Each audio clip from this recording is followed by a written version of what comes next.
Hey, I'm Jack, host of the new comedic news and pop culture podcast, The Daily Zeitgeist from How Stuff Works. A little bit about me. I've listened to almost every episode of Stuff You Should Know and Stuff You Missed in History Class. I'm the co-founder and was the editor-in-chief of Cracked for the last 11 years. And our show is basically the day's news and pop culture filtered through a brain that contains all the information that entails. And I'm Miles Gray, Jack's co-host, a former political operative and pop culture addict, like something I actually take medication for. He does. And sometimes he's a bunch of different people, like Michael McDonald. Tell him he's a stranger. Japanese radio DJ. 皆さんおはようございます。マイルスです。 And Making a Murderer's Brendan Dassey. Yeah. No. Just a fair warning, guys, you're going to learn a lot, but some of the content can get a little edgy, so not for young ears, but trust us, it's all in good fun. So go to Apple Podcasts and listen and subscribe to The Daily Zeitgeist. It's really good, is our catchphrase. We're still working on it. This is the best of the Dan Lebatard Show with the Stugotz podcast. Dante Jones joins us in 1 hour to get grilled, interrogated about this story involving Coach K throwing a flaming spear in the locker room towards some wet towels, missing them, and setting the wall on fire. We finally get some answers. Finally, 11 o'clock Eastern. Reese Davis is going to join us at 11:30 to talk about some college football. And speaking of college football, what is happening at Tennessee is delightful. They are going to stumble and bumble their way into a good hire if Mike Leach ends up there. But I just love, if you've been listening to this program for a while, that I have an uneasy relationship with college football. I love college football. I love watching it. But every time I'm watching it, I'm reminding that the adults are making the money on literally the bodies of kids. Right. And so while it's fun and great on Saturdays, it's just reeking with inconsistencies and injustices because it's professional football disguised as amateur football. So you get to a point where Mike Leach, who's got some pretty questionable things in his past that have ended up with him being at an outpost trying to resurrect his career because he's a little bit crazy. And I'm here for whatever it is Mike Leach wants to do at any big program because he's fun and interesting. He doesn't care. He's confident. And I'd like to see him in the SEC with the talent of SEC athletes to see if all those bogus teams of him and Kingsbury with none of their defense, if any of that stuff can work with the athletes in the SEC. Right, it'd be kind of fun. But he is now their seventh guy. He is the seventh guy they have interviewed for this job. Everyone is using Tennessee, all the coaches and all the agents, the dirtiest side of college football. You are seeing it come forth now as everyone buries Tennessee with phone calls trying to get their guy hired or use that school as leverage. Oh, they're just using Tennessee for leverage. Hey, I'm interested in Tennessee. Tennessee's interested in me, and I want to raise at the school that I'm currently at. And I'm proud of all these coaches. I am. A tremendous job by Mike Gundy. Just give the appearance that you're interested in Tennessee, and you're really not. And you get a big fat raise, and then you tweet out "Cowboy for life." It's a good job by him. Does it bother you at all, in keeping with my college football screeds? Do you know what the show cause penalty is? Do you have any familiarity with the NCAA's show cause penalty, what it means? I don't expect you to. I think a lot of people have heard of it without knowing what it is. But basically, I'm one of those people. Basically, it's a lot of people. But basically, it's you have to go before the NCAA if you've been hit with a show cause penalty, and you have to prove to them through something that feels like litigation or arbitration, you have to prove to them that your coach deserves to work in the NCAA. You have to show cause that you're hiring him, that you have to make an argument on behalf of hiring him because Pete Carroll got this after the USC stuff. You're basically banned from college football, and if somebody wants to hire you back, they have to make the argument on your behalf in a way that no coach wants that penalty. But what I was about to tell you about it and just what a crock this entire system is. Do you know who has one of those? Who? Chip Kelly. Nobody cares. Right. Nobody cares about everything that was going on at Oregon that got, what was it? What did they get stripped at Oregon? They got stripped with games and there was money from boosters and Chip Kelly got hit with one of those when he went to the Eagles. Mm-hmm. And he's right back at it. Not only is he right back at it, he's leveraging Florida to get more money from from UCLA. Like, and does that bother anybody? Like, No. It doesn't, right? No, it does not bother anyone. But that's why it's professional football. Like, that's why it's Think about what I'm saying is routinely around amateurism. You got to go and convince a board that your guy is worthy of being a coach in their prestigious, corrupted entire ecosystem. I had no idea this happened. The NCAA gave Chip Kelly an 18-month show cause penalty for failure to monitor his Oregon program. But that's what I'm saying. None of this stuff matters. Like, you've got an institution that nobody respects administering penalties that don't mean anything, and comes time to get a coach, Tennessee's bumbling around and everyone's using them as leverage because these guys and their agents are piranhas.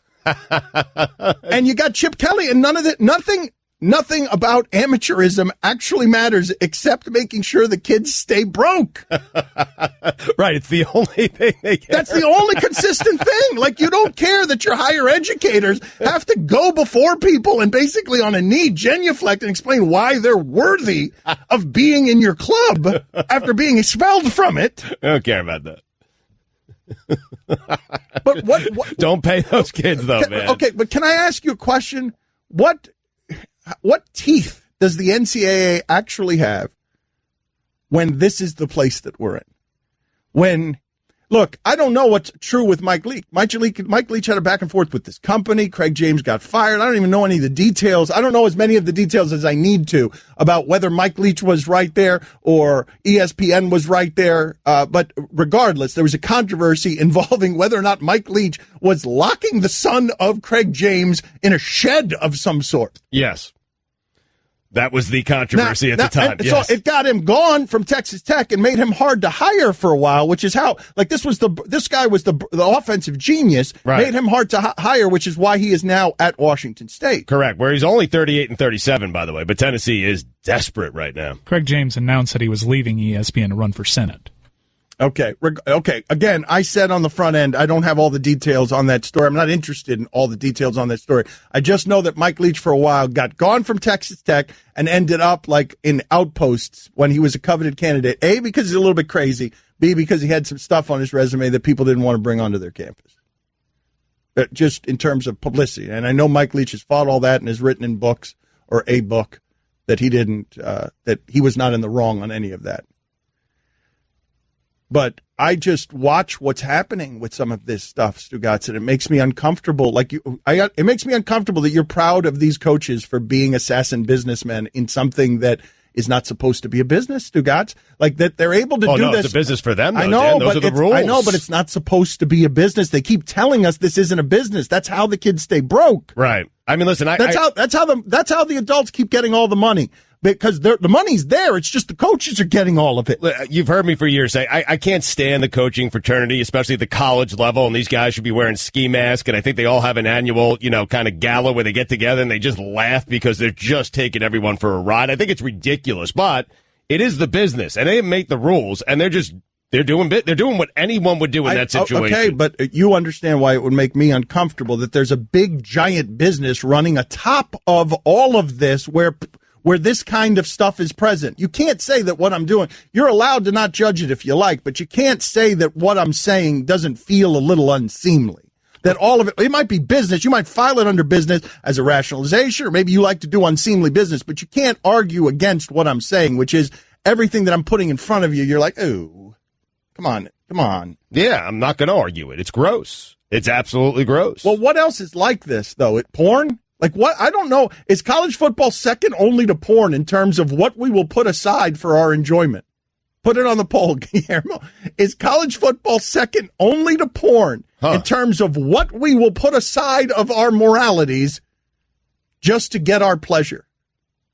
What else would you put up there? NFL football's third, considering what it does to these people's bodies. So football in general. Right up there. Yeah, football. I put the injustice of college football slightly ahead of me not caring what's happening to these guys' brains. It can't be slightly because my ahead. fantasy team needs a win. Yeah, but at least those guys are getting paid millions of dollars for their pain. I think that's Dan's point. That's one of the things that makes me crazy. When the University of Miami has a receiver that is clearly a pro and they are running him into the ground all season, and you don't know who's taking shots in college to play through injuries. You don't know which doctors and coaches are looking to protect their jobs by getting the star player on the field while risking his future. Like, all that stuff feels awful. And I know the default is they make millions and millions of dollars. No, they don't. Not these players that are getting CTE. Several times I read about football players that have CTE. I've never heard the name. I'm hearing the name for the first time. Mm-hmm. So Dante Jones will join us at 11 o'clock, and Reese Davis will join us at 11:30 Eastern. You think Mike Leach cares that he's like the 7th or 8th guy? Like, it took him a while to get to Mike Leach? Well, Mike Leach is a curious... First of all, do you think he's going to get it? Because I'm here for it. I'd like to see Mike Leach coaching Tennessee, but I remember when he was up for the Miami job, there he doesn't interview well because he's got a pirate in his office and he's kind of crazy. Yeah, he's like, a kook.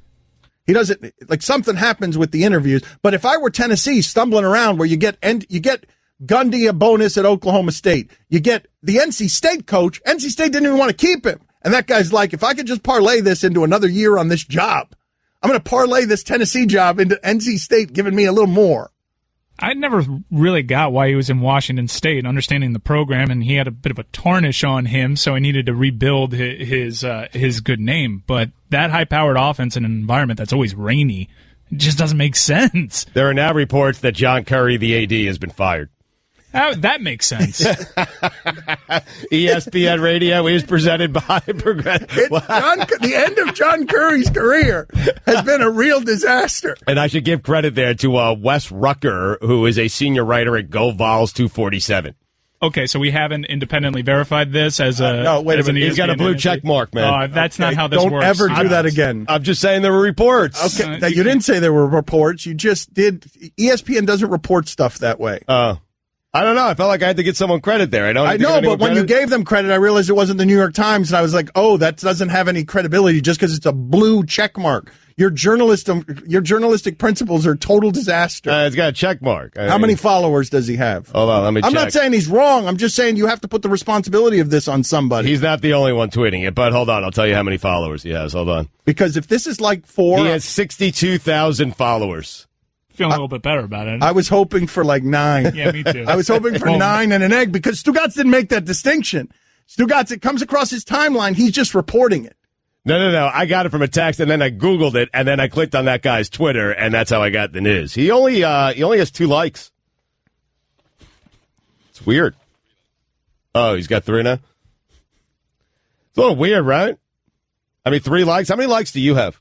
I don't know even what you're talking about. I have 7,000 likes. You like something, you're going to read it later on because you don't have the time to read it then, and I have 7,000 of them. 7,000 things I will never get around to reading. Don Batard. This is the Nature Boy Ric Flair, 16 times your world heavyweight champion. Stugotz. The limousine riding, kiss stealing, wheeling dealing, jet flying son of a gun. Ladies and gentlemen, Nature Boy, Dan Batard. Woo!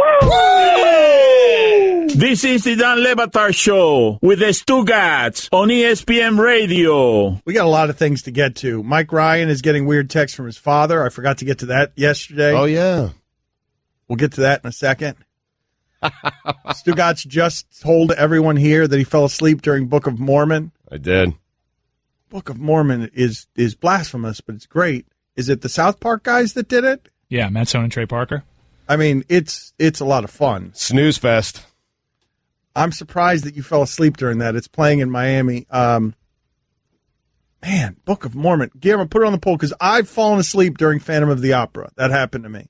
I went on a date one time, ended up at like some place that was very not me, and I ended up falling asleep in the chair during Phantom of the Opera. And I fell asleep at but that's because Vegas won. Right. All right. Well, but that's kind of what happened to me at Phantom of the Opera. Well, I went to see just life won. Yeah. Just whatever the evening was before that won. I went to see Book of Mormon in New York City, and with my wife and my kids, and New York City had won the night before. So I fell asleep. Like and there's something about a theater that just makes you want to go to sleep. It is dark, especially on Broadway. The seats are very comfortable. Guillermo, put it on the poll. Is there something about theater that makes you want to go to sleep? Is it being in a theater? Being in a theater? So ESPN has confirmed that the athletic director for Tennessee has been fired. What a dumpster fire. He lasted how long? Dumpster fired. A year. Dumpster fired. The official way that they're spinning this is parted ways. Okay. I mean, how do you botch that many things in a year? I mean, he was fired. Keep in mind, Tennessee's looking for a coach, and all they've brought to their campus is shame after shame. Well, he didn't botch anything. He hired the guy he wanted to hire. He had a relationship with Greg Schiano. It was the 100 or so fans that ended up getting him fired because they rejected that hire. Yeah, but he botched it by trying to hire Greg Schiano. Okay. That was his big job to make the hire. I know, but that's where he botched it. And so if you weren't following any of the details after that, what ended up happening is Tennessee, which needs a coach, not only doesn't have a coach, but took a coach that nobody wanted, felt the shame of having taken that coach. 100 people protested, drawing pedophilia, Sandusky, and his links to the Penn State program and the biggest scandal in the history of sports. And so the transaction becomes, I need a coach, I don't have a coach. I brought the wrong coach. I have to now let go of the wrong coach. That creates an embarrassment. Also, I may have to pay the coach a buyout. Also, now I'm going to try to hire a bunch of other coaches. Everyone's going to laugh at me, use me for a raise. And before I can hire my last coach, and we still don't know if Mike Leach is Tennessee's coach or not, or if their agreement would mean anything if he is Tennessee's coach, because it was done by an athletic director who's just fired. It has only been shame after shame. And the only reason we were talking about the Tennessee program in the last 10 years is because of this. The reports after the meeting between Tennessee and Leach was that a deal wasn't close to happening. So maybe just the news of him taking a meeting with Mike Leach was the straw that broke the camel's back. It's a leadership breach, man, to lose a guy after 1 year. But speaking of leadership breaches, Mike Ryan has a real problem on his hands with Stugotz and these 30 for 30s. Stugotz has a star vehicle. Everyone loves the 30 for 30s. But the last one was the first one that wasn't. We were batting 1,000 on the 30 for 30s. Right. And the last one was the only one that was a little bit weak. And the reason it was weak is because Stugotz rushed it onto the air. I did, yeah. I did. Yeah, around bypassing Mike Ryan. I didn't get to listen to it before it went on the air. Right. I don't even think I told Mike Ryan about it. I just started sending Billy Gill some lines. That's it. Guillermo. I started sending him lines, which I do often because, Mike rejects a lot of my ideas, and when he does so, I go around his back. So, all right. Do we have a new 30 for 30? Has this one been sanctioned? How does this one work? I've approved this one. You've approved this one. All right, so just so you know, this has been, look, man, you guys know Stugotz at this point. If he can't get it the right way, he'll get it the wrong way. And sometimes he won't even look for the right way. Sometimes the wrong way is the route he wants to go, because the important part of that sentence is he wants to get it. What happens after that doesn't matter. Yeah. The wrong way is the easier path many times. For most people, survival is the greatest and strongest instinct. Stugotz could try to be in a situation where he was dying. Survival would finish second place to him trying to get a deal done that favors him right before that death. Like, let's just say you were under a train track, okay? Right, let's say the train had spilled, you were stuck up to your neck, and lima beans were filling a very small compartment where your face is. There's very little oxygen left. In those moments, you will not be trying to dig out. In those moments, you will make one final cell phone call to try and get something on ESPN that brings you fame and glory. Now to the good stuff.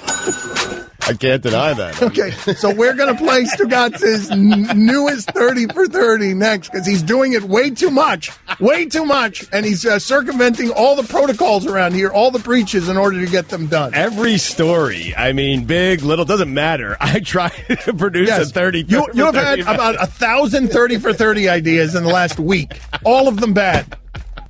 And all of them that you've tried to get on the air around Mike, when Mike's not looking, when Mike's taking a call.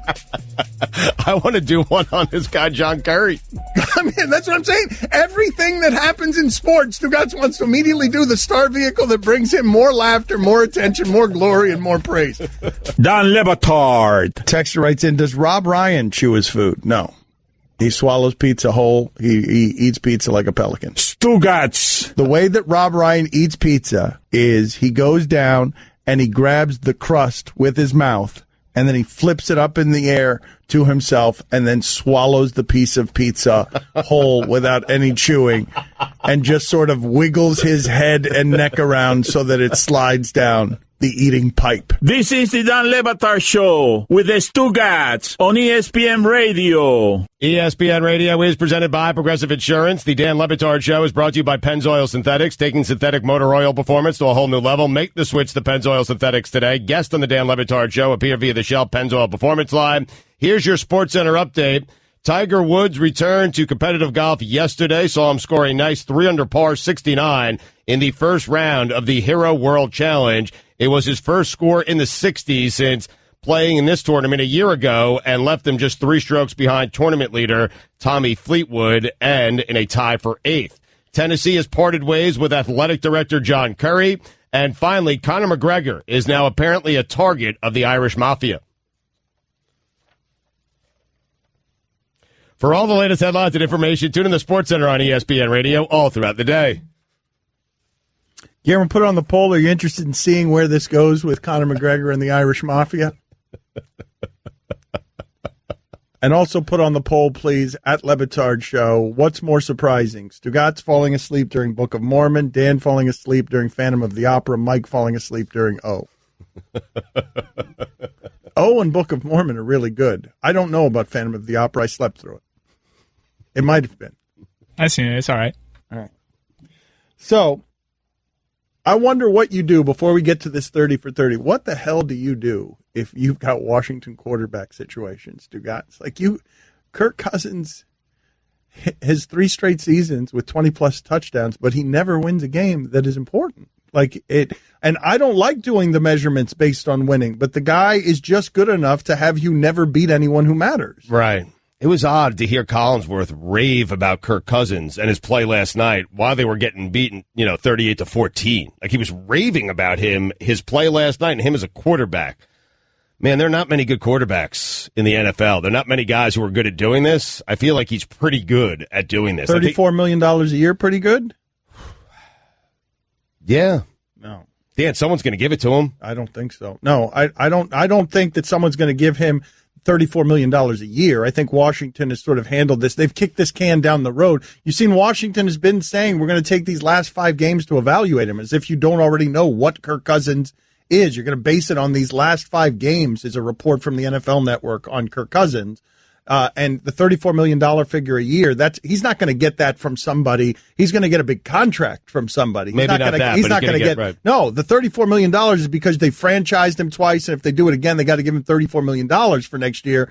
Or I don't know how exactly the machinations work, but Washington would be the only team that would have to pay him $34 million for next year. No other team would have to pay him that. Okay, that's fair, and that's fine, but someone's going to believe in him and give him a massive contract for many, many years. Actually, Dan, it's the last 3 years, it's 29 touchdowns, 11 interceptions, 25 touchdowns, 12 interceptions. This year, 21-8.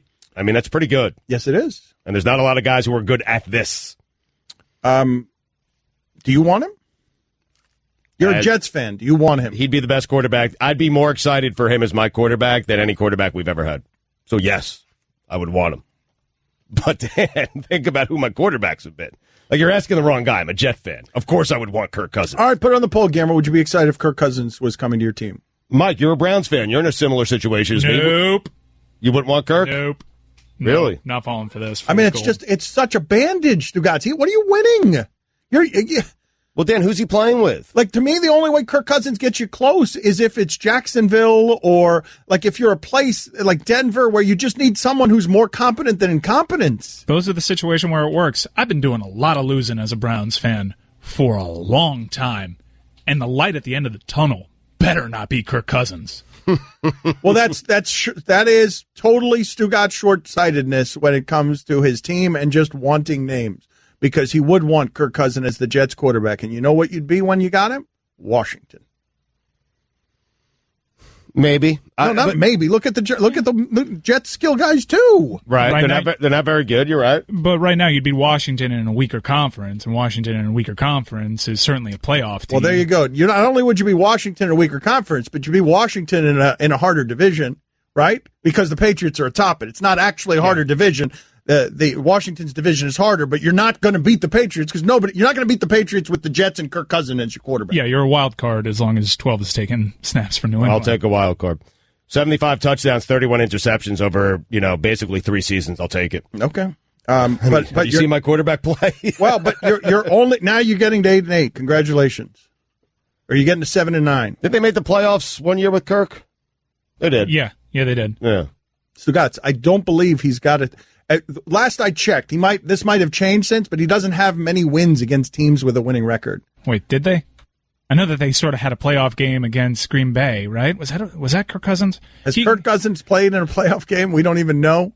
It's so memorable that we don't even know for sure. They didn't make it last year. All right, now Stugotz is doing this the way that he does, which is say something and then check to see if it's right. They won the NFC East 2 years ago. There you go. At 9-7. And how'd they do? 9-7. Yeah, and how'd that? Wait a minute, that wasn't RG3, was it? That wasn't the last time they were in a playoff No, that was game. Kirk Cousins. That was against Seattle. That was Kirk Cousins 2 years ago. How'd they do in the playoff game? Hold on. They lost. It doesn't matter. It doesn't matter. Yeah, but did they lose by a lot? We don't have. Does it matter? It doesn't matter. They lost 35-18 to Aaron Rodgers. That guy. All right, let's go ahead and Dante Jones is going to join us in 20 minutes. Let's go ahead and play this 30 for 30 that Stugotz has rushed into onto air because Stugotz has bypassed and breached he is like the born authority of scam. Like he breaches. It's like watching Ocean's 11 to see Stugotz, a one-man scam team, just get his stuff on the air. What if I told you that some good ideas run their course? That everything that happens isn't worthy of a movie trailer? That I don't actually believe that, and that I'm being forced to read this? That at least 5 times a week, I send a text to Mike Ryan suggesting a 30 for 30. That I tell him a lot of people on Twitter are suggesting it. That early on, everyone was on board with this. That now, Mike usually tells me it's not a good idea and we do too many of these. That Dan ignores the text completely. That I go behind Mike's back and send Guillermo 2 lines and tell him we need it done by tomorrow. That he usually falls for it. That if I'm being completely honest, no one suggested any of these on Twitter. That I can tell Guillermo just about anything and he'll do it for me because he's a sucker. That I think we should actually be doing more of these. That if a limited 30-part documentary series is by their 96th movie, I think we still have a ways to go before we run this bit into the ground. That everyone else disagrees with me. ESPN Films presents a 30 for 30 about how we once again killed a decent bit by doing it too often. Yeah, it's an eternal affliction. It's our Achilles heel as a show. Good job. Money in the bank, money in the bank, money in the bank. Another one on Monday. Guillermo, put it on the poll. Are we doing too many 30 for 30 spoofs? Catch more of the Dan Le Batard Show with the Stugotz, 10 to 1 Eastern on ESPN Radio and ESPNU. I just saved hundreds of dollars by switching to Geico. I'm so happy, I feel like I can fly. Disclaimer, you will not be able to fly by switching to Geico. This is against the laws of physics and nature. If you find yourself flying, please seek professional and or medical help immediately. In the unlikely event you find yourself flying, you might be a superhero, or a pigeon, or a superhero named Pidgewoman, who was bitten by a radioactive pigeon. If you are indeed Pidgewoman, Geico retains all licensing publishing rights in the event Pidgewoman the movie becomes a top-grossing Hollywood blockbuster. Geico. 15 minutes could save you 15% or more.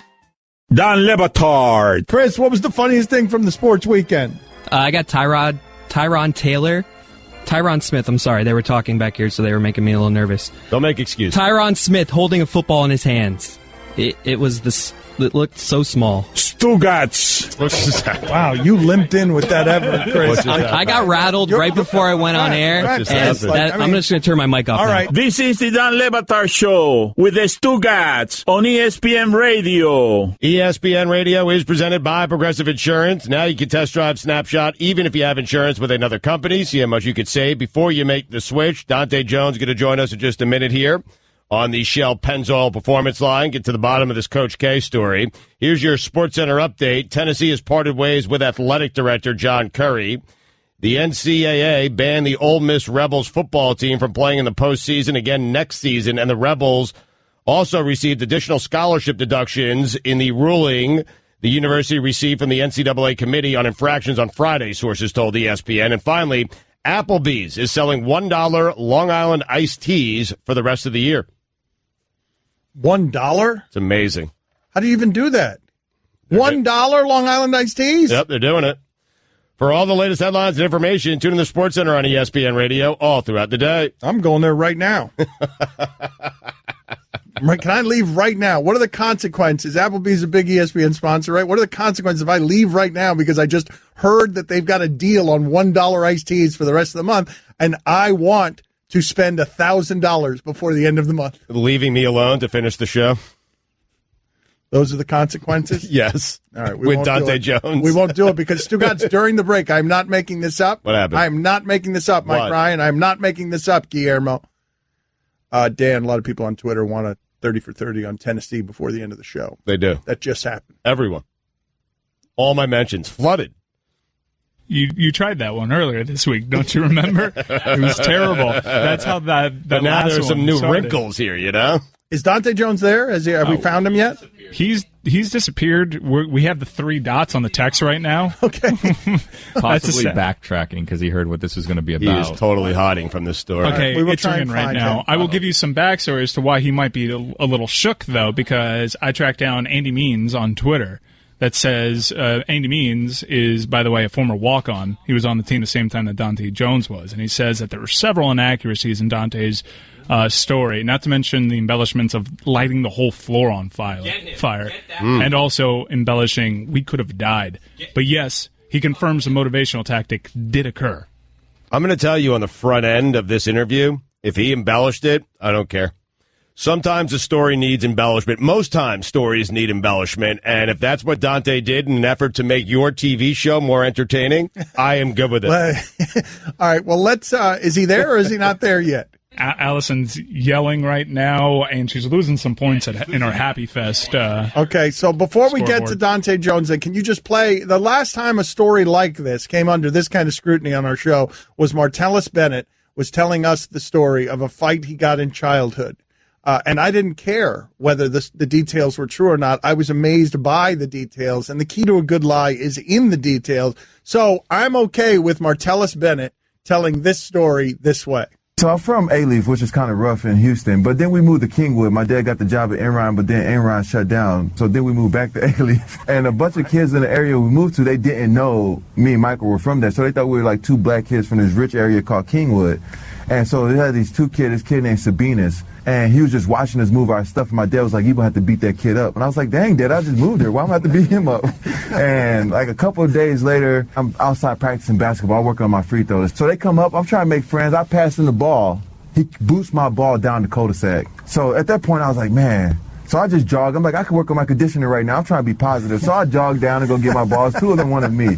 So I come back. I was like, oh, so obviously you guys don't want to play. So I just kept shooting. I was like, never mind these guys. So I'm watching them, though. I'm looking at their shadows. I was really big on Jet Li and Jackie Chan at this time, Rumble in the Bronx and all these movies. And I know a lot of karate. I'm Donatello and the Ninja Turtles and everything like that. So I'm watching their shadows.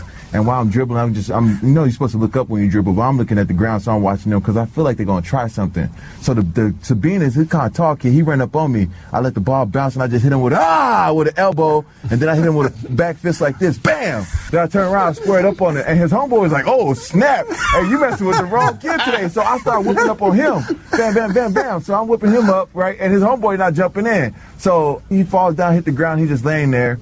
And I get really mad, so I just turn around and I punch him. Bam! I knock him out. I don't have a knuckle on this fist.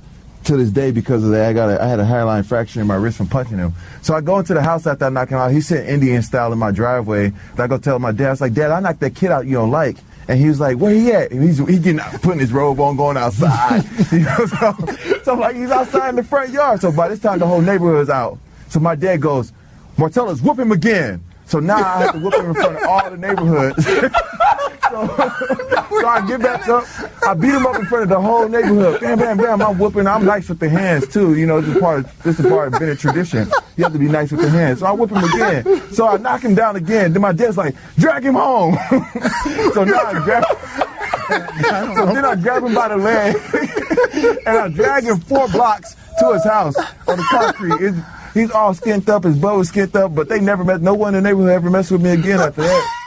So I don't know if that story is true, but the details are amazing. And I don't care. No, I don't care either. And so Dante Jones joins us now. And the reason he's joining us, and thank you for joining us, Dante, is because you told us, we haven't even aired this interview yet on Highly Questionable, or maybe we interviewed it. Okay, so we ran it yesterday. All right. And Dante Jones tells the story of Coach K and a pregame speech. And Dante, thank you for making the time for us. There are some people here who are skeptical of your story. So for those who don't know, because I'm with you and I loved your story. But for those who don't know, can you explain to them the flaming spear story of the motivational story? Yeah, the motivational was, I guess it was attacking and the whole fighting spirit thing, and when I guess he set it up to be for the arrow to land on some wet towels that were neatly placed. But hold on a second. You got to explain to people the whole story. So what's happening before this? What's happening? Explain to us everything that's happening around the scene. You guys are getting ready for a game against somebody. Right, we're getting ready for a game against Michigan, and it's a big game. Michigan is a good team right now. I think they're like a top 10 team. So, and where is the game? Is it at home or on the road? It's at Cameron. Okay. So it's at Cameron, and we're sitting in our locker room and waiting for his daily motivation because that's what one of the best things he does is he's an amazing motivator. So waiting for him coming to his speech, and then he comes through. When he comes in the room, it's dark, and he plays a video of Braveheart, and I forget the actor. Who's the actor in Braveheart? Mel Gibson. Mel Gibson's on the horse, and he gets his speech, and with the war paint on, he has his arrow, and they're going to go to battle, and he throws the arrow, and then one of the managers walks the flaming arrow in the locker room. And when he walked it in, Coach gave his speech and somewhat of it's time to charge and we got to attack and takes it and throws it to the towels, but misses, and it catches the floor and the wall on fire. And then now everybody's saying, "Oh my God!" Okay, went out there, lost it, and destroyed Michigan. All right, so what? How long is it? An arrow or is it a spear? How big is this thing that Coach K is coming to the locker room with? It's an arrow. Okay, he didn't come with it. Somebody brought it to him after he finished his speech. Okay, somebody brought him an arrow. Now, did it have a bow or no bow? It's just an arrow. Just an arrow, no bow. Okay, but the arrow's on fire. All right, but the arrow is on fire when it's being handed to Coach K. Right. Okay, so now Coach K is throwing a flaming arrow. Are you scared, man? Flaming arrow in a room full of... No, because it's not like it's a huge flame. You understand what I'm saying? It's not like it's not a war arrow. It's not like a torch. So we understood what he was doing, but it just kind of like backfired a little bit. Was Coach K wearing the Braveheart war paint? No war paint. He had his classic suit. He came in buttoned up. How much did he miss the wet towels by? Wow, that I don't know because at that point in time, all you saw was fire. All right, so, how much fire? How much fire? It happened too fast to actually pinpoint where he missed and where he hit. It was fire on the carpet and on the wall, and they took care of that fast. But all I know is that I got excited and charged out of the locker room. That's all you saw. So you saw part of the locker room on fire, and you got there. I mean, Guillermo, do you not believe this story? I believe his story. Why wouldn't I believe that story? Why would Dante Jones be making that up? Dante, you have to understand that last week Dan told us about a talking dog, and we watched the video, and it was ventriloquist. So when he told us this story, we did not believe any of it. He believes those sharks that go swimming after hurricanes in the streets. He falls for all of this, so we didn't believe any of this story. No, this is actually that's the best one I have. Like everything else, I think he toned it down. Like he has some stuff that like motivational stuff and like teamwork and leadership stuff that he does exercises that you wouldn't believe, like some of the stuff he does. But this one took the cake. Like, it was oh, but Dante, you're saying he probably realized the error of his mistakes after that fire got quickly expelled by somebody, right? He realized, oh, I shouldn't do that anymore. Right, yeah, that shouldn't happen, and you take that without the book. All right, how much of the wall was on fire? Like, how much fire did you see in the locker room?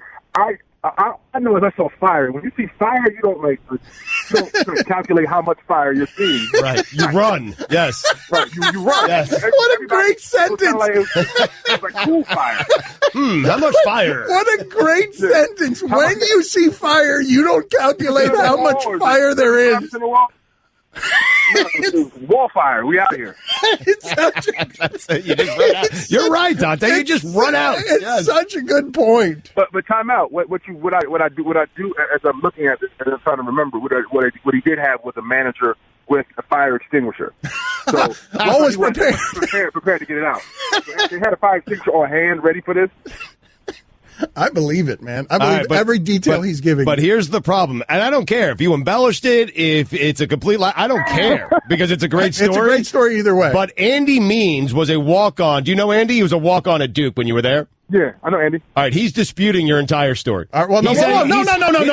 Don't misrepresent Mike that way. I'm sorry. Andy is disputing how much fire there was, how dangerous it was, fearing for your life, all that kind of Mike, stuff. Mike, you talk to this guy. No. Nobody. I just never started fearing for my life. You see fire, and where I'm from, fire is not really cool, so I'm out. Like, I'm not really. Like, we're not trying to assess the fire and try to take care of the fire. We're trying to leave the fire. Right. So Andy may understand the fire as being something else. Well, I've said before, the fire, like, that's cool too. I don't do fire. You know what I mean? So, don't do fire. Don't do fire. Understood. Totally understood. Right? Everyone, man. I've never been camping. Anybody's been camping before. I've never been camping. This is a different type of situation. Yeah. It's so true. I don't know if he watches Curb Your Enthusiasm, but he sounds, I don't do fire. It sounds, tell me that doesn't sound like something out of Curb Your Enthusiasm. What I do know is it worked. And we started out like a 29 or 30-year-old run on Michigan. 29? It worked. All right. We're going to look that part up. Thank you, Dante. Right. Thank you for being on with us, sir. Thank you, guys. All right. God, that was funny. Yeah, it was great. We should do a 30 for 30 on that. Dan Le Batard. Called common sense reporting, Dan. Connect the dots. Stugotz. I would not describe your sense as common. This is the Dan Le Batard Show with the Stugotz on ESPN Radio. If you're new to the show, one of the things we do all the time around here is we break in without notice. It takes precedence over everything, no matter what we're doing. If Stephen A. Smith is super agitated about something, we break into First Take programming. And during the break, Mike Ryan was very confused because, and Mike, please tell me what happened on television. You said you've never seen Stephen A. Smith so angry about something.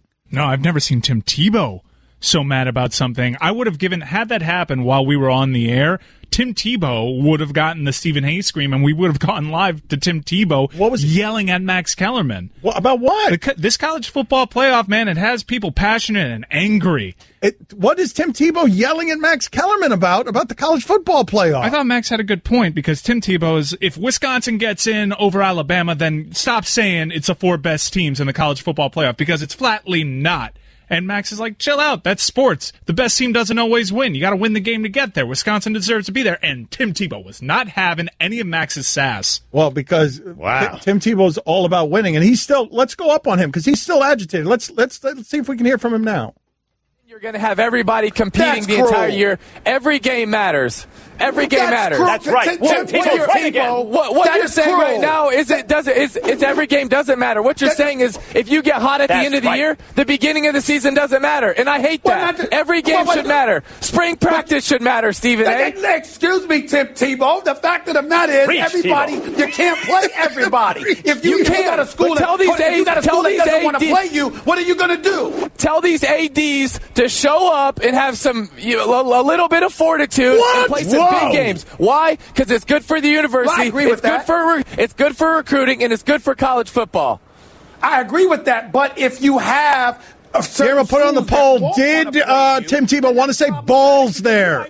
Did he edit himself because of the Bible? Let those schools be scared and go to FCS or something and let the big boys compete for championships. Let them play each other and get this thing done. You are wise, Tim Tebow. I've never seen him that angry. I didn't know Tim Tebow could get angry. Put that on the poll, Guillermo, at Batard Show. Did you know that Tim Tebow could get mad, get angry, and argue with somebody? Now he's laughing and smiling, and they're hamming it up. I don't like that. That is a beautiful-looking man. Yeah, he dresses really is. well. Yep. I've never seen him that agitated. He almost cursed. I've never seen him without that halo over his head. He was scanning, and he came up with fortitude. Well, that was. I wonder. I loved how that happened. You just saw in real time, or you heard in real time, many of you, Tim Tebow scan. He wanted to say ball so badly there, and he just went fortitude. But we know, Tim. We saw it. You might have to go to confession about thinking that. Forgive me, Father. That's right. I almost said balls on television. This college football playoff brings up. It's made everyone crazy. You have reached a special place, man, when college football has made everyone so crazy that Tim Tebow's yelling at people on television. I thought that Tim Tebow was going to go the remainder of his life being able to withstand the evil forces of First Take. Nope, they got him. He's in flames. That show will break anyone. They'll break anyone. They'll make anyone insane enough to start yelling. Like, honestly, what's more shocking to see in public? Tim Tebow yelling at somebody or Barack Obama yelling at somebody? Tebow, easy. And this is what Wisconsin, this is what your team has done, by the way. Nobody wants to see them play, so you have Tim Tebow yelling at poor Max Kellerman. Wisconsin, you did this. And you know you did this. This is the thing. Everyone in your community knows that. Wisconsin, you've made Tim Tebow upset with decades of fraudulence. You have disrespected Tim Tebow with this undefeated team of yours. Or wait a minute, do I have that wrong? Does he think... No, I think he thinks Alabama should be in the Final Four. He wants Alabama in there ahead of Wisconsin. He's saying Wisconsin's played nobody, and Alabama's the big, they're one of the big boys. But I would also ask him who's Alabama played. Don't tell me Wisconsin's one of the four best. I mean, they teams. played Auburn. I get it. They lost too. I mean, they played LSU. They played in the SEC. It's more respected than where Wisconsin plays. So Wisconsin didn't play any of the good teams in his conference. I'd like to fight Tim Tebow on this whole SEC thing. Everyone just forgets that there's an east side of that conference that's terrible. All right, hold on a second. Hold on. I want to go back for a second to the Dante Jones interview. He said the game started 29 or 30-0. Let's start fact-checking some things that we could fact-check, because I believe, Guillermo, put this on the poll as well. Do you believe Dante Jones' story? Because I absolutely do. December 9th, 2000, Duke played against Michigan at home.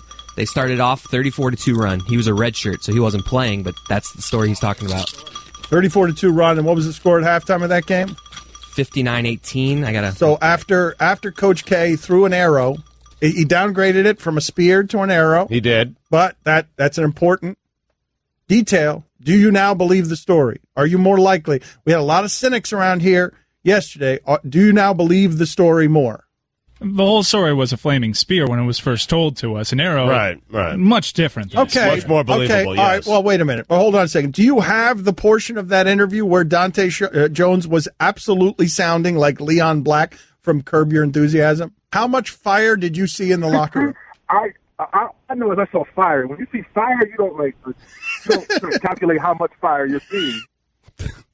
I mean, not only that, but this reminded me of the Leon Black character in Curb Your Enthusiasm. No. Nobody. I just never saw fearing for my life. You see fire, and where I'm from, fire is not really cool, so I'm out.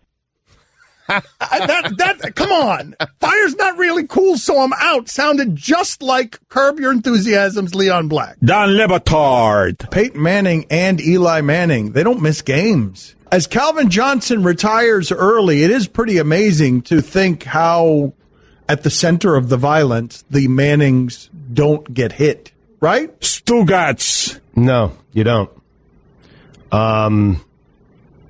You certainly don't with Peyton. I guess maybe a little with Eli, but for the most part, you don't. I offered you nothing there. I really did. This is the Dan Le Batard Show with the Stugotz on ESPN Radio. Reese Davis with us on ESPN Radio. You called it the best hair in the business or at the network?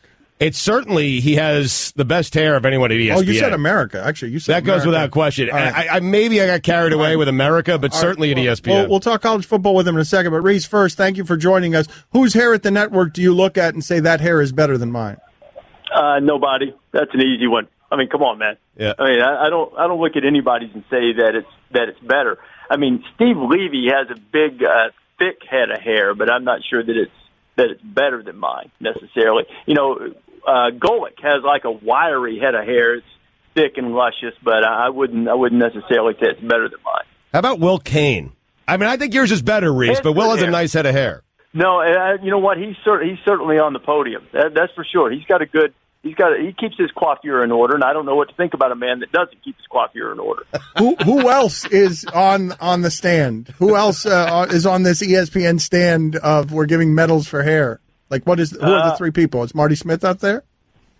Yeah, you know what? I think Marty Smith and Tim Tebow both have good hair, and they it's a lot of product going on there with those guys. So, you know, I mean, if a football hits Marty on top of the head, it's going to puncture the ball.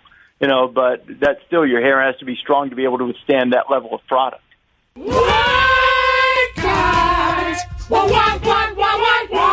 Ryan Clark, why isn't he on the stand? Hey, you know what? He's got good hair too, and he's letting it grow a little bit now too, isn't he? Yes. Yes. All right. So Yeah, good. All right. yeah. So excellent coverage, Reese. Coverage is key because, you know, all of my basketball guys, I'm the only one who has any coverage on my head. The rest of them are bald. Yes. All right. So who's the guy at ESPN whose hair gets mocked the most? Like, who's the guy? If you said you don't respect a man who doesn't have, is it Van Pelt? Van Pelt takes ownership of not having hair. Do I need to be careful here? You don't want any part of this. Well, no. You want, but you're looking for someone who has hair. All right, it's fine, Bomb. We'll move on.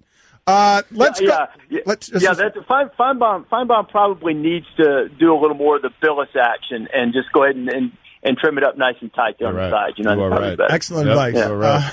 Reese, I'm curious, what can you tell us definitively? Like, give us by unit, by team, whatever it is you want to say. Because I thought last time you were on, I said I thought the best thing in the sport I'd seen was the Notre Dame offensive line. Since that, thank you. Thank you for bringing laughter right in my face. You said, no, Baker Mayfield is better at what he does than but what do you know? What do you know? Who do you know is good at what for sure?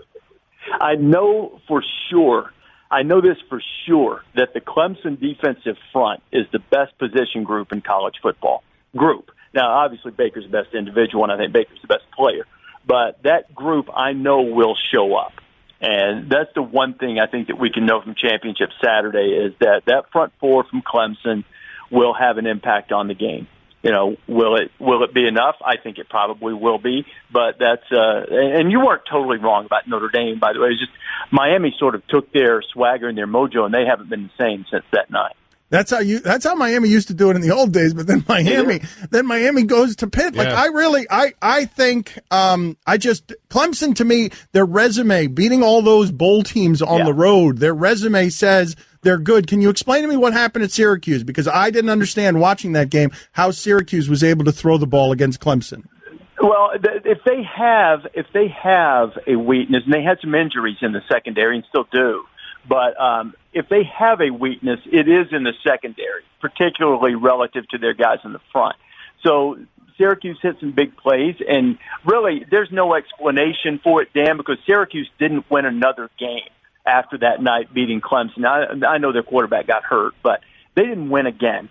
The only way to explain what happened that night is what Lou Holtz said to me for 10 years sitting beside me. You have a different team every week. You don't have the same team every week. And they had a bad night. They didn't play well. Syracuse played above its head a little bit. Clemson didn't play its game. I've heard a lot of this about Kelly Bryant getting hurt, and certainly that impacted the game, but they were in trouble before Kelly went down. So, I think it was just the best way to explain it. One of those nights. It happens. Reese, we were just listening. Hold on a second. Go ahead. Sorry about that. Reese, we were just listening to an argument Tim Tebow was having on First Take. He thinks that Alabama should be in the Final Four. He doesn't think Wisconsin should be in the Final Four, even if Wisconsin wins the game against Ohio State this weekend. What are your thoughts there? I mean, because Dan and I have been laughing. We'd like the committee to sit back and say, you know what? Wisconsin's boring. We don't want them in the Final Four. We feel like if everyone were being honest with the committee, they would just say, you know what? Nah, boring. And that would be their only announcement, because America doesn't want that team in that game, in those games. I don't agree with Tim's judgment of the situation at all. Now, I understand what he's saying, because if you ask me who would win the game should those two teams play, I would think Alabama would win the game. But I think what the art form to this is, selecting teams, is that you find the mix of best and most deserving. And Wisconsin, with a victory in the Big Ten championship game, despite the fact that they play in the weakest division in Power 5, and this would really be their only resume-worthy win, having that 0 in the loss column, which is something that no one else has been able to do in the Power 5, to me is enough to put them in. And so I would disagree with that assessment, but I understand what Tim's saying, because I too, if Wisconsin and Alabama played, I would think Alabama would win the game. How strong of an objection do you have if UCF beats Memphis and then wins its bowl game, if I go to the UCF campus and declare them national champions? If I personally go there, if they beat Memphis and then they win their bowl game, are you okay with that? If I understand, like we used to have a coach's title and a writer's title or whatever, and I'll just go and give them another national championship. Is that okay with you? Yeah, you would be like the modern day version of the Collie Matrix or the Billingsley Award, or one of those old ones that gave away national championships in the day. So you can do that. I don't have a problem with it. I don't think you can play outside of Power 5 schedule and get into the playoffs unless you do what Houston did last year. And Houston beat Oklahoma, then they beat Louisville, but they screwed up their conference schedule. So if UCF had a couple of games like that on the resume in addition to it, then I'd say they ought to have a chance to play for it. But as far as you going and giving the Batard National Championship trophy, yes. Why not? Yeah. A lot of schools have those obscure, off the beaten path national championship trophies. Who's better, UCF or Wisconsin? Well, who wins? Who would you bet on to win a game? If UCF neutral field, UCF is playing Wisconsin. Who does Reese Davis got? I think I'm going to tell you. I'm going to surprise. I would take Wisconsin.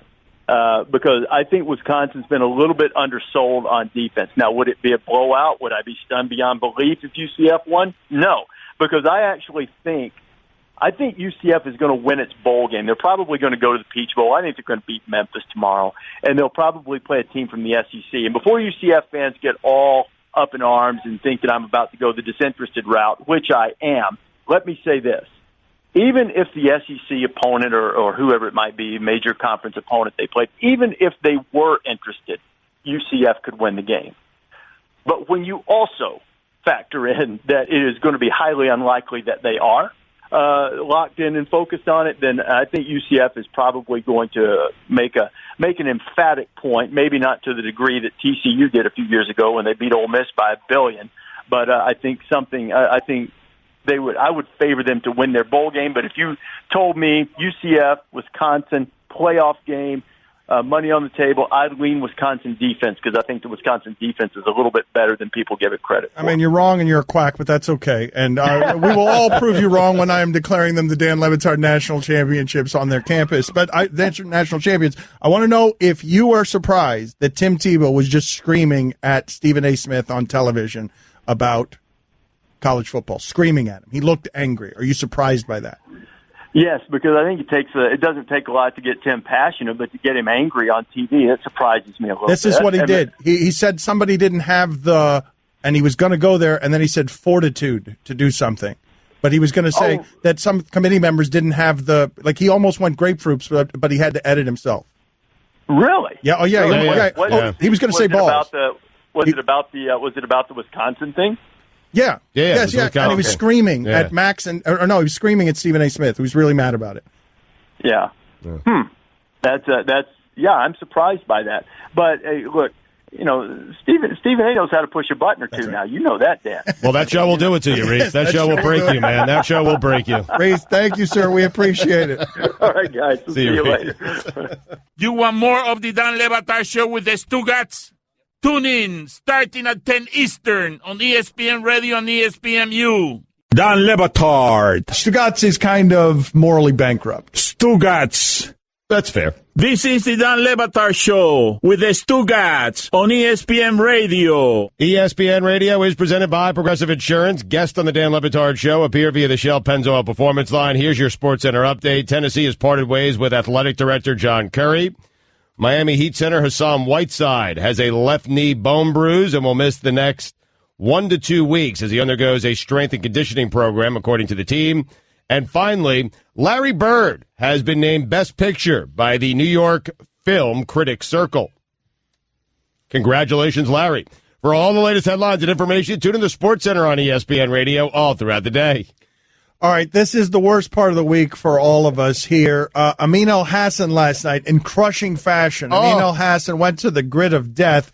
And listen to this. Just before we get started here, the Grim Reaper is here. We do a suicide-type pool every week on the football games in the NFL. And if we lose, there's just bad stuff left. We got off easy last week, and now Amin Elhassan. It is all bad, but we are towards the end of a grid here where it's the absolute worst of the worst. Right. All of us feel this costume. If you don't know what we're talking about, Zardos, Sean Connery, 70s. It's leather boots and just very, very little clothing. And all of us are afraid of it because of how ridiculous it looks. Whoever gets this is going to have a long ponytail, red suspenders, a red Speedo, and thigh-high suede boots. Right. So that's where we are with this. And nobody wants to do this. But Amin Elhassan last night, he pulled yesterday on the show, he pulled the Bulls. The Bulls were at the Nuggets. The Nuggets were 11-point favorite, okay? So Amin Elhassan, in order not to get to one of these awful penalties that are left on the board, Amin Elhassan, I think he's already talking about choosing a hissing cockroach across his face. Yep. A hissing cockroach. In his mind, that's the best of what's remaining. That's the best of what's remaining. But here's the end of this game. He's got the Bulls at the Nuggets. The Bulls are 11-point dog. The Bulls have been winning all game. Here's the end. Nuggets are down by 1. Will Barton across the timeline. 6 seconds. Goes right to the rack. Reverse layup. Good! Denver's in the lead by 1. 3.2 left. No timeouts. Valentine at the half-court line. Didn't get the shot off, and the Nuggets survive. That is the Nuggets radio network. So Amin goes down, and now the rest of us have to go to this godforsaken bucket. There's nothing good in it. It's an assortment of helmets, an assortment of writing on helmets that Mike only is the only one who knows the rules to them. Everyone but me. Golden helmet of life. Yes. My last week off. God says 3 weeks. He was asking yesterday, this is my third week. He was trying to make it his first week again. He was trying to. He was hoping for an accounting error. Yeah. You're rooting for a really bloody week this week. I need one, yes. Yeah. What do we do with Roy? Roy had a baby. Want me to pick for Roy? That's fine. You don't want to give him a bye? No, well, I'm down on Roy right now because Roy had a baby, and congratulations to Roy Bellamy. We're all very happy. But he just vanished. Right. He just disappeared from one day to the next, and everybody was like, are you okay? Are you alive? Is everything all right? And all of his work just got all stacked up, even though people have been telling him for 3 months, hey, you got a baby coming, including his wife. His wife was wandering around the house. She was pregnant all the time. Right. You got a baby coming. You're going to need to get this work done before the water breaks. You would have thought he knew. And no, didn't do anything. Just disappeared. Nobody's heard from him for days. I've got one-word text responses. He's good. Yeah. That's an actual quote. All right. Yeah. Great. All right, so I'm picking for him? Yeah, so no bye. He'll deal with the consequences. Okay. No bye for Roy. No buys on this, man. Come All on. right, so now Chris is going to go to the bucket of death. Here it is right now. The Grim Reaper is in position. He is reaching into the bucket right now. A helmet will be withdrawn. Is that the Cardinals? Titans. The Titans. Ooh. The Titans are a 7-point favorite at home against the Texans. That's good. 7 point. They're not a very good team. They're playing for a playoff spot. I'll keep it. Yeah. Their point differential stinks. You're going up against Tom Savage. Yeah, that's a good. That's a good keep. Have the Titans been outscored this season? Have the Titans scored fewer points than they? Point differential. All right. This is about survival. All right, understood. I'm just making the arguments for the listener. I'm making the arguments for the listener. I'm not trying to persuade you into anything. Titans are 7-4 minus 27. Good luck. Guillermo, I mean, you've got to feel good about it. It's Tom Savage. Like, right.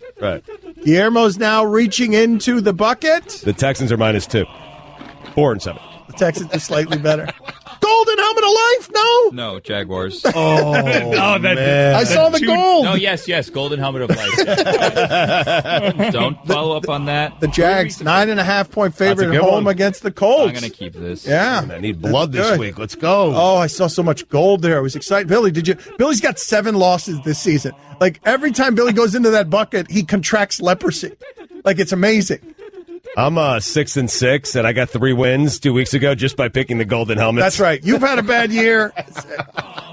Remember, there's a double death helmet and also the fine bucket helmet, which was pulled last week, and Chris got $750 out of it. It carries automatic death, but you do get all $4 that are in the fine bucket for this week.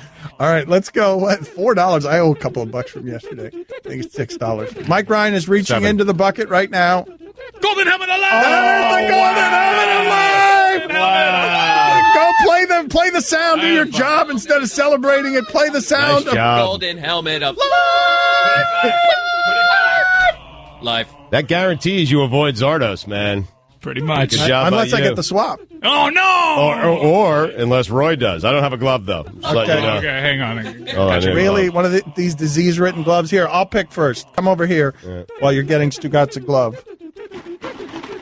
Oh, no. Need some bad helmets, I feel man. double death So- coming. Oh, a helmet with writing on it. I can't even read what this says. Let me see. Parlay, right? Parlay. That's the parlay helmet. Can't parlay the Thursday night winner. There he is. The rule maker drifts from the room. You can't parlay the Thursday night winner. All right. I'll do the parlay. I'll figure out what the teams are in a second. You got to pick 2 straight-up winners. They both must win. Or not lose, because draws you're safe. I'm going to draw again just to show you what I would have gotten if I hadn't stuck with the parlay. What would I have gotten? Oh, any team. I would have gotten any team. Ooh. So you just would have needed one team to That's win. right. That's right. Made it twice as hard as I needed to make it. Although you would have had the Cowboys, so you would have been safe I'm going to outsource this to people. What 2 teams should Dan pick this year? Put it on the poll, Guillermo. this week. This This week. week, rather. What 2 teams should fine. Dan pick this week? You're sticking by that? At Batard Show. Is it a fine? or- Yeah, I'm sticking by it. By the results of what they say? No, I'm not sticking by that. No, I'm curious. Did you put your helmet back in the bucket? I think I Because did. that's controversy right there. All right, go ahead and pick. Go Well, ahead I'm and pick rummaging for Roy. I'm rummaging. Yeah, here's rummaging I for like to Roy. rummage around the bucket. It's null if he picks the same helmet. Dan Roy mistakenly likes to threw. rummage. Hold on a second. It's null if he picks the same helmet. Go ahead. All right, hold on a second. I know, right? Don't talk, Grit Reaper. $2. He got Stugotz. How you doing this year? terrible. Well, Stugotz is the games that Stugotz picks every week against the spread. He's well under 500. yeah. So we're gonna put it back for Roy. Why? I mean, I want to keep. Well, I don't know. I don't know put what it back. to do. Put it back. All right, Put all it back. right, all right. This is one more chance for a swap. I'm not down with this. I know. Really? I didn't notice that at all with your why. Your why. Your why. You're asking for follow-up question. Pull the swap. Pull the swap for Roy so he can have a baby and the golden helmet of life. Sorry, guys. Roy has the Minnesota Vikings. All right. So That's a good team. the Vikings are on the road at the Falcons. They're a 3-point dog. Oh, a tough one. Oof. Yes. Okay. Thank you, Grim Reaper. Another $2 from the Grim Reaper because you spent time talking. Again, I don't understand why you don't understand that you're not allowed to talk. You're wearing a mask and you're supposed to be representing death. Thank you. Don't speak again. Thank you. Payday! Payday! It is I don't understand payday! why the Grim Reaper's chatty. I don't get it either, man. Don't forget you owe $7, by the way. What do I owe $7? Well, again? you owe $6 from yesterday, and you just got fined during this segment. You said season instead of this week. Said year. Yeah. Said week. Yeah. not a- Bad mistake. It is. Well, it's a mistake. It's a fine. $7. Protect your home inside and out by installing Blink cameras in and around your house. Protect your family and know who's coming up to your front door. Tell them, God. Yep, I love Blink. Blinks are small video cams you install yourself, inside and out. Guys, I have them all over my house, inside and outside the house. Each one took me less than 10 minutes to install. If I could do it, anyone could do it. They are wire-free and run on 2 batteries that last 2 years. Blinks are motion-activated. They're always on duty. The instant Blink detects something, you get a video alert on your smartphone. Blink helps stop crime before it happens. Order now and get 3 Blink cams, what the other guys charge for 1, plus an extra 10% off. It's a great deal. Go to blinkprotect.com/Dan. That's blinkprotect.com/Dan. This is what a mind bleep this league is. Do I want to select for my parlay, the Raiders. I'm going up against the Giants and Geno Smith, but I don't know. It was like this week, the week we had when we didn't know whether to take the Bills or not because we didn't know what the hell Nathan Peterman was going to give them. Right. Who the hell am I going to pick? I picked the Chargers against the Browns, but if I pick the Chargers against the Browns' only victory last season was against the Chargers. And remember, Josh Gordon is starting this right, week I'm for the scared of Cleveland Browns. everything. And we've never seen him sober. I am scared of everything. What are the two teams that you would pick if you were me? Raiders and Chargers would be the two that I go with. The Jags are a 9.5-point favorite against the Colts and Pagano. I like the idea of betting against Pagano. How about the Rams at the Cardinals? Do you like the Rams at the Cardinals? Blaine Gabbert, not terrible. Don Le Batard. How would we flesh out a little bit the first question? Let's flush. Is it flush or flesh? It's flushing out. Roy, I think you're wrong. It's flush. It's Roy. Stugotz. Roy, you could have risen up here and just taken Mike's job forever, and you are doing nothing but going up there, not just merely swinging and missing. You're going up to the batter's box with no bat. Sorry to disappoint you, Dan. You're Wally Poop. This is the Dan Le Batard Show with the Stugotz on ESPN Radio. If you missed any of the show, you can listen to all 3 hours of the Dan Le Batard Show on demand in the ESPN app, plus our Miami Only Hour that airs before the show. And now you can subscribe to our Best of podcast. It's all available in the Listen tab of the ESPN app. Dan, it is time to pump the brakes. Can the people saying that Josh Gordon does not deserve to be playing this Sunday in the NFL, can you pump the brakes? Yes, he has made some mistakes. He has paid dearly for those mistakes. He has worked hard to get himself back to a place mentally and physically where he is able to play in the NFL. And I, for one, am rooting for Josh Gordon to have a big game on Sunday and a long career in the NFL. I mean, those of you out there insensitive, Josh Gordon doesn't deserve to be playing in the NFL. Give me a break. He's paid the price, and now he gets a 5th opportunity to prove himself in the NFL. And I'm okay with that. That's what America's all about. Opportunity after opportunity after opportunity after opportunity after opportunity. And now he has another opportunity. And pump the brakes. If you don't like it, too bad. It is brought to you by Advance Auto Parts. Whether you're looking to change your air filter or replace your brakes, you'll find the parts you need and knowledgeable team members ready to help at Advance Auto Parts. Advance Auto Parts, let's get you back on the road. I want to sincerely thank all of you who have suggested my Browns-Giants parlay. I want to thank the rest of you who have written in saying that Mike Ryan, while the golden helmet of life is in use by somebody else, it shouldn't be in the bucket. I'm pretty certain that was a rule. Well, now that Mike...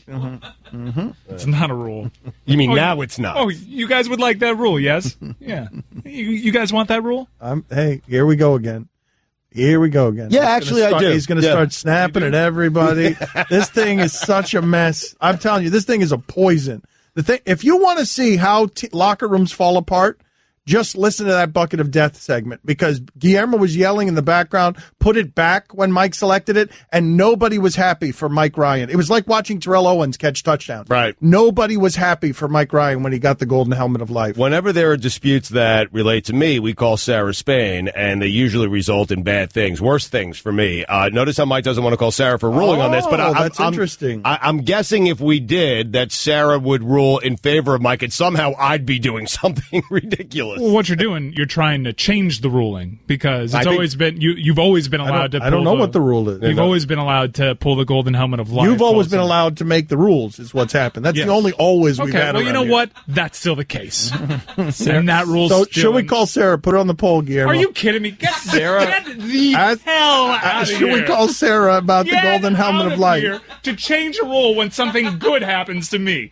Get out. I don't know if we're changing the rule. I think you might have been pointing out the rule of someone else. Everyone's unclear on the rule. I mean, Sarah also ruled that Roy was immune this week, but we kind of ignored that. Oh, ruling. did she? Yeah. Okay, so he's immune this week. I didn't realize that. Because now people on Twitter are asking her for rulings. So, and she gives them. Well, let's see what she rules. I was unaware of that Sarah ruling, but yeah, that's really messed up that Dan did that.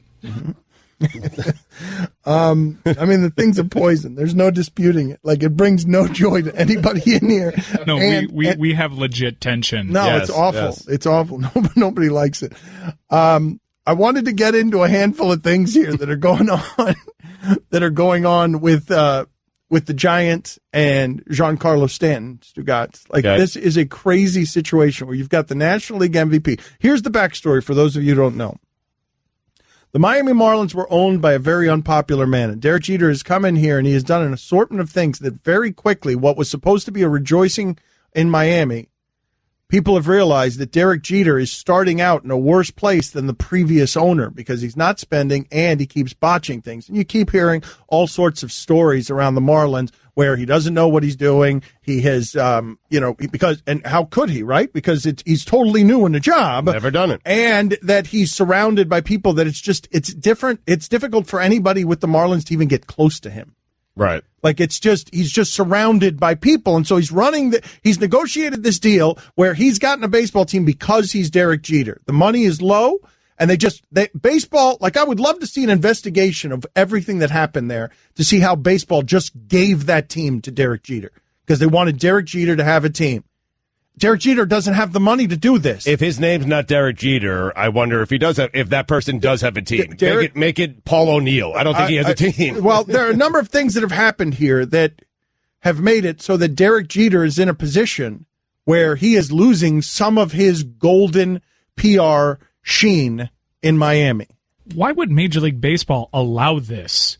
They got Loria out of there. You finally have a market excited because they're going to get new hope with a new owner, and you do a Loria redux. Well, they just wanted someone in there with a name. There was a Cuban owner here in Miami who had bigger pockets and was said that he was going to spend, and he never got into the game. And furthermore, the asking price on that franchise was just crazy. Right, so I think Jeter got burned even there. You're buying land too, though, right? You're buying that stadium. You're buying the parking you're buying lots, a business. You're buying a business. You're buying a business, and they will make money, but that doesn't mean they'll run their baseball team well. Right. And they're going to now slash payroll again, which means that Giancarlo Stanton has a no trade clause. But the choice right now from the Marlins is, hey, Giancarlo, you need to waive that and go where we want you to go, or we're going to have you as our only player next year, and you're going to play with a bunch of rookies. You're going to play with a bunch of minimum wage guys.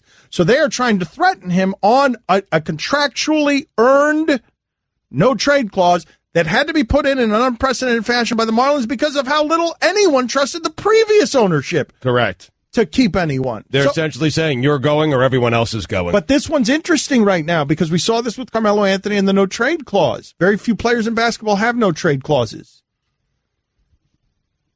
Giancarlo Stanton is in a situation where he doesn't want to go to San Francisco. He wants to go to Los Angeles or New York. Right. He doesn't want to go to San Francisco. He's got a no-trade clause.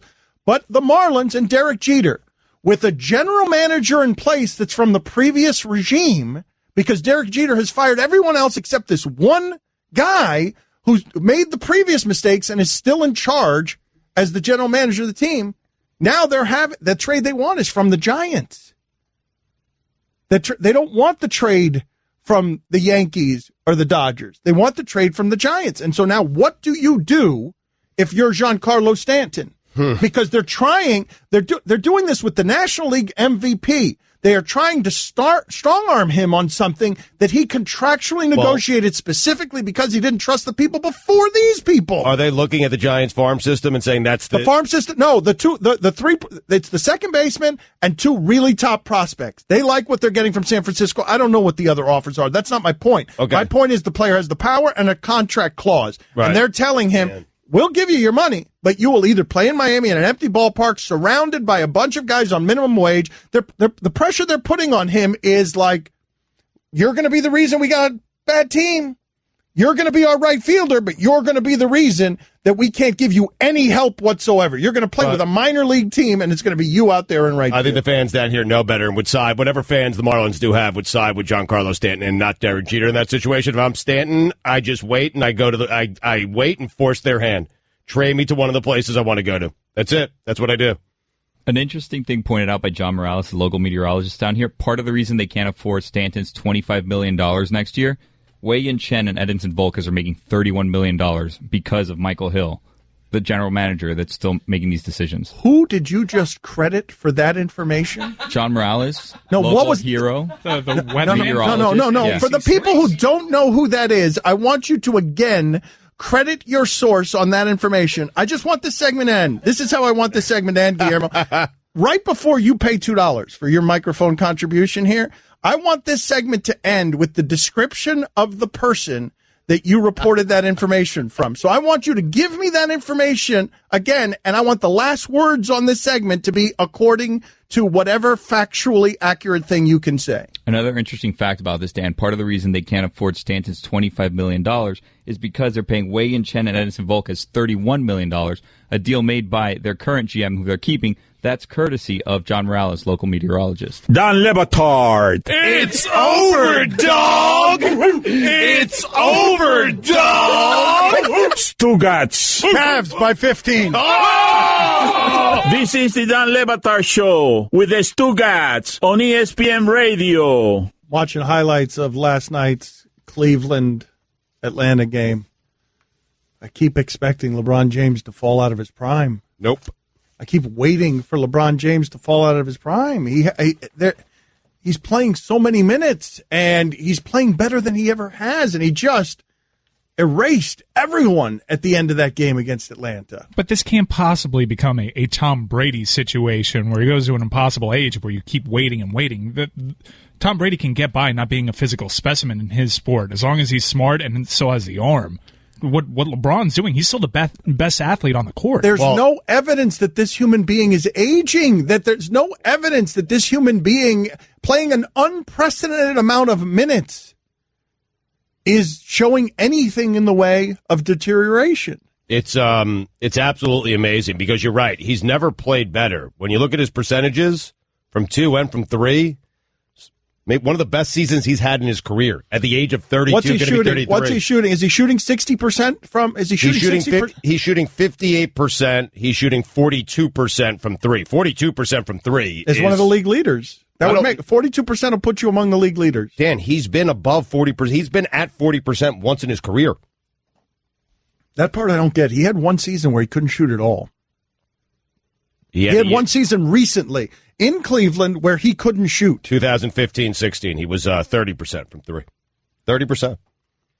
How do you explain that? I really don't. It's one of the most amazing things that we've ever seen. Let's update the polls here at Le Batard Show. We've got a ton of them today. We're going to open up the club 10 minutes from now. It feels like we've got way too many polls today. It feels like we have about 30 polls today. So let's just get to as many as we can here as fast as we can. At Le Batard Show on Twitter is how you vote on the polls. Basically what we do with this, it's a poll. All our sports polls make fun of the daily sports poll on sports radio. All of them are meant to be not really about sports, just sort of kind of tangentially ridiculous. And all of it is meant to be very scientific about explaining to you what it is that we've talked about during the previous 3.5 hours of show. The Twitter poll is brought to you by Upside.com, giving all business travelers the gift of a better travel experience this holiday season. Check them out today at Upside.com. Is it a hole-in-one if there is no one there to witness it other than yourself? 63% of the audience said yes. Or said no, excuse me. They said no. Is it a hole-in-one if there is no one there to witness it other than yourself? 62% of the audience said no. Is it a hole-in-one if there is no one there to witness it other than yourself? 59% of the audience said no. Curious. Mm-hmm. Is it a house money game? 76% of the audience said yes. Miami against Clemson. House money game for Miami. Not expected to do anything.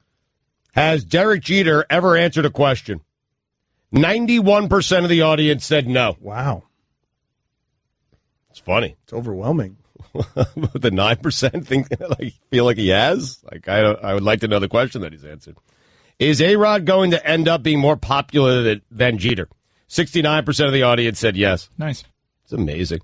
How old is the person who says, "Look at me, I don't give a rip"? That was Mike Ryan earlier in the show. He said, "Look at me," while making an argument, and then said, "I don't give a rip." 68% of the audience said over 80. Is college football second only to porn in terms of what we will put aside of our moralities just to get our pleasure? That's a great question, man. 75% of the audience said yes. That's a great question. Do you have a wish list of 100 movies you're never going to get to? 51% of the audience said yes. It's that net. What is that thing? What is the queue? I know, but what is that thing where you put something on a wish list, you don't want to watch it now, you intend to get to it, but not really. Right. You're going to put it aside for when you want to watch a movie, but you're almost never going to be in the mood to watch that movie. I've had Milk on my DVR since 2011. Really? It's like favorites on Twitter, I'm telling you. I have 6,502. That's 6,502 things I'm never going to read. Are you interested in seeing where this Conor McGregor and Irish Mafia story goes? 71% of the audience said yes. What's more surprising? Stugotz falling asleep during Book of Mormon, Dan falling asleep during The Phantom of the Opera, or Mike falling asleep during O? 46% of the audience said Mike. Mike was in Vegas, though, man. Would you be excited if Kirk Cousins was coming to your team? 63% of the audience said no. What's going on there? What's going on there is people know why. What? Kirk Cousins is just he's got 75 touchdowns and 20-something interceptions last 3 years. And a bunch of people voting are, people who are voting for a team that has no quarterback. There aren't many good quarterbacks in the NFL. Well, no one agrees with you. No one agrees with you on Kirk Cousins. They're Stop wrong. Arguing with me. All right. I'm arguing with a poll. What am I doing? You're being Stugotz. Is there something about being in a theater that makes you want to fall asleep? 62% of the audience said yes. Are we making too many 30 for 30 spoofs? 63% of the audience said no. Did Tim Tebow want to say balls? He went with fortitude. That was clear. That was so obvious. He went with fortitude. He was mad, jacked up. He was on First Take, and he was yelling. Tim Tebow was yelling at Stephen A. Smith, angry, because he wanted Alabama in the Final Four, and he said that committee members don't have the fortitude to make the right call. 88% of the audience feels like he wanted to say balls. Do you believe Dante Jones' story? Guys, never happened before. What are you talking about? This is never, ever, ever in the history of polls, in the history of this show. Polls on this show, this has never happened before. Wait, are you about to say something? What happened? You can't possibly 50-50. No! What? No! 50-50. No, there's 50% of the people believe him, 50% of the people don't. I'm trying to scan my brain. Yeah, that's never happened. I can't remember it happening. Which two teams should Dan pick? I got to check this out. There's a lot of stuff here. 21% of the audience said the Browns, so they're in first place. Are these your official picks? I feel like you said that earlier. No, I said no. Should we reach out to Sarah Spain and see if these stick? You sure you didn't say that earlier? I'm positive. He crowdsourced. Guillermo asked, and I said you did lose a Hall of Fame vote this exact same way. Yes, I did. I learned my lesson. I'll never do it again. 21% Browns, 10% Jaguars. That's a reputation thing. I'm going to go ahead and select as my final answer. This is official now. This is official, yes. My two-team parlay. So Browns and who else? It's going to be the Chargers. Oh, Browns and Chargers. They play each other. They play each other. Oh. That'd be problematic. You lost, sorry. All right. Zardos. That's too bad. Is that the rest of the polls? Is that all of them? Well, you need to make your picks Yeah, we do. official. I'm sorry. Stugotz is too busy making jokes. Maybe I'll never make the picks. Stugotz is too busy making jokes. Well, then you're stuck with what the audience picks for you. At Le Batard Show on Twitter. What else we got? Is that it? Yeah, we're done. Stugotz is very excited about the way Tiger Woods is playing. Hoof! He's twirling the club. He is hitting the ball. The first hole today, long par 4, he drove it 355 yards, and then he birdied the hole. And then hitting into a par 5, he hit a beautiful iron shot, and he twirled the club. And I am telling you, Tiger's back. Because these are signs that Tiger is back.